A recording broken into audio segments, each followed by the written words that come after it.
జాతీయ ఉపాధి హామీ పథకం కింద ఖర్చు పెట్టామని చెప్పి కేవలం 15,000 కోట్లు మాత్రమే ఖర్చు పెట్టిన అంటే కనిపిస్తున్నాయి రోడ్ల మీద మనకి ఖర్చుగా. రోడ్లు కానీ సగటు మనకి అవసరాలు కానీ మౌలిక అవసరాలు కానీ ఏమీ చేయలేకపోయారు. ఈ మిగతా 25,000 కోట్లు ఏమైపోయినాయో ఎట్లా వెళ్ళిపోయినాయో ఎవరికీ తెలియదు.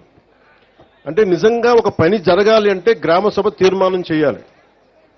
పంచాయతీ రాజ్ వ్యవస్థని బలోపేతం చేయడానికి ఇది ఆంధ్రప్రదేశ్కి కాదు భారతదేశానికే వెన్నెముక పంచాయతీ రాజ్ వ్యవస్థ.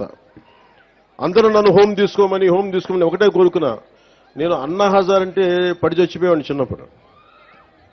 మీకు తెలుసు చిరంజీవి గారి సినిమా రుద్రవేణి సినిమా కూడా ఉంటుంది.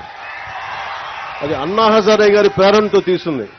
అంటే ఒక సర్పంచ్ ఎంత బలవంతుడంటే ఎక్కడో మిలిటరీలో పనిచేసి రేలేగావ్ సిద్ధి మహారాష్ట్రలో రేలేగావ్ సిద్ధి అనే గ్రామానికి వచ్చి అక్కడున్న పరిస్థితులు చూసి అందరూ మద్యానికి బానిసై అన్ని మనకి కనీసం నీటి సౌకర్యాలకు పొలాలు ఎండిపోతూ ఉంటే గ్రామానికి అభివృద్ధి నోచుకోపోతుంటే ఆయన ముందుకొచ్చి ఆయన సర్పంచ్గా అయ్యి ఆయన ప్రారంభించింది వాళ్ళ రేలేగావ్ సిద్ధికే కాదు మొత్తం దేశాన్నే కదిలించాడు. ఒక సర్పంచ్ కదిలించాడు.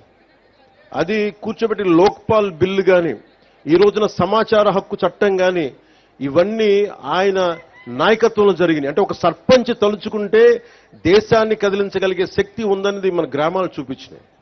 అలాంటి 13,326 పంచాయతీలు కనుక బలపడితే బలోపేతం అయితే నిజంగా అభివృద్ధి దిశ వైపు వెళ్తే మనందరం ఐక్యతగా ఉంటే ఆంధ్రప్రదేశ్కి ఎన్ని లక్షల కోట్లు వీళ్ళు అప్పు చేసిన అప్పులు